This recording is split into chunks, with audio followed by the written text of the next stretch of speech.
పత్తి పండించే రైతులు తమ పంటని మార్కెట్లో సునాయాసంగా అమ్ముకోవాలంటే ఈ ఒక్క యాప్ని మీ ఫోన్లో ఇన్స్టాల్ చేసుకోండి. ముందుగా ప్లే స్టోర్ లోకి వెళ్ళి కపాస్ కిసాన్ అనే యాప్ ని సెర్చ్ చేసి డౌన్లోడ్ చేసుకోండి. మీ పంట నమోదు చేసేటప్పుడు ఏఈఓకి ఏ నంబర్ అయితే ఇచ్చారో ఆ నంబర్ ని ఎంటర్ చేయండి. నంబర్ ఎంటర్ చేయగానే ఓటీపీ వస్తుంది. వచ్చిన ఓటీపీని కూడా ఎంటర్ చేసుకోండి. ఓటీపీని ఎంటర్ చేసినాక బార్కోడ్ కనిపిస్తుంది. అది క్లిక్ చేస్తే బార్కోడ్ నెంబర్లు వస్తాయి. దానిలో మీకు సంబంధించిన బార్కోడ్ని సెలెక్ట్ చేసుకోండి.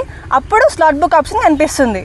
రైతులు స్లాట్ బుకింగ్ చేసుకోవాలంటే ముందుగా మీ రాష్ట్రం, మీ జిల్లా, ఏ మార్కెట్, దానికి సంబంధించిన మిల్లు, అందాజ మీరు ఎన్ని క్వింటాలు అమ్ముకోవాలనుకుంటున్నారో అది కూడా ఎంటర్ చేయాల్సి ఉంటుంది. ఇవన్నీ చేసిన తర్వాత రైతు ఎప్పుడైతే పత్తిని అమ్మాలనుకుంటున్నాడో ఆ డేట్ని సెలెక్ట్ చేసుకొని స్లాట్ బుక్ చేసుకోవాలి.